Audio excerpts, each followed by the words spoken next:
অর্থনীতিকে এগিয়ে নিতে যেসব নারী উদ্যোক্তা কাজ করছেন তাদেরই একজন রাজশাহীর নীলুফা ইয়াসমিন। ২০০১ সালে মাত্র ১৫,০০০ টাকা পুঁজি নিয়ে শুরু করেন কাপড়ের ব্যবসা। এরপর আর পিছু তাকাতে হয়নি।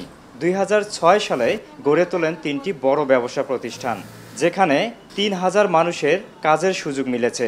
নানা বাধাতেও পিছু হটেননি তিনি। আমি দীর্ঘ ২৫ বছর থেকে বিজনেস করছি।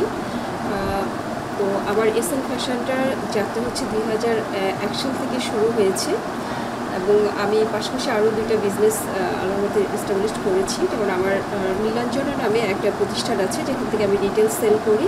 নীলুফা ইয়াসমিনের মতো অনেকেই ঘরে বসেই এখন তৈরি করছেন হাতে বানানো পণ্য, তৈরি পোশাক কিংবা স্থানীয় খাবার। কেউ আবার করছেন নার্সারি। দেশের বিভিন্ন জায়গায় এসব পণ্য সরবরাহ করে বেশ ভালো রোজগার করছেন। ২৪ সালের ১৫ অক্টোবর থেকে আমার যাত্রা শুরু, তারপর থেকে চলছে। আলহামদুলিল্লাহ অনেক ভালো রেসপন্স পাচ্ছি। আর এটার একটা আলাদা একটা অভিজ্ঞতা, মজা আছে যে আমার গাছ বিক্রি করছি, আমার টাকা আসছে। স্বামীর অসুস্থতার কারণে থমকে যাওয়া পরিবারকে এগিয়ে নিতে উদ্যোক্তা হওয়ার পথ বেছে নিয়েছেন আরেক নারী ফারহানা। আমার হাজব্যান্ড হলো ১৯ সালে ব্রেন স্ট্রোক করে সৌদি আরবে ছিল, ওখানেই করেছিল। তারপরে সে একদম বিছনাগত। আমি তখন থেকে উদ্যোক্তার কাজটা বেছে নিই এবং আমাকে সবাই সাপোর্ট করেছে। তবে সম্ভাবনার এই যাত্রাপথে রয়েছে চ্যালেঞ্জ ও প্রতিবন্ধকতা। পরিবার ও সমাজের রক্ষণশীলতা, পুঁজি সংকট, ব্যবসায়িক প্রশিক্ষণের অভাব, সেই সঙ্গে সরকারি সহায়তা না পাওয়ার অভিযোগ তুলেছেন অনেক উদ্যোক্তা। সরকারি সাহায্য খুব সামান্য, পাওয়া যায় না, কারণ ব্যাংকে ঋণ নিতে গেলে ইন্টারেস্ট এত বেশি থাকে, আমাদের পক্ষে সেটা নেওয়া সম্ভব না। আমরা যেটুকু করি নিজেদের মূলধন দিয়েই করি সাধারণত।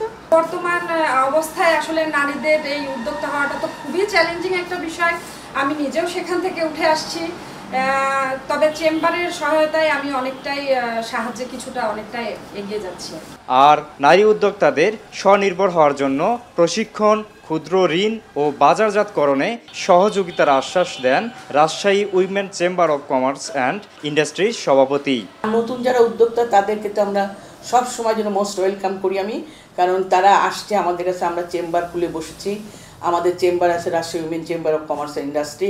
এই চেম্বারে তাদেরকে আমরা সদস্য করে নিয়ে আমরা তাদেরকে প্রশিক্ষণ দিই, ঋণ কভার করে দিই, যাতে ঋণটাও তারা পায়।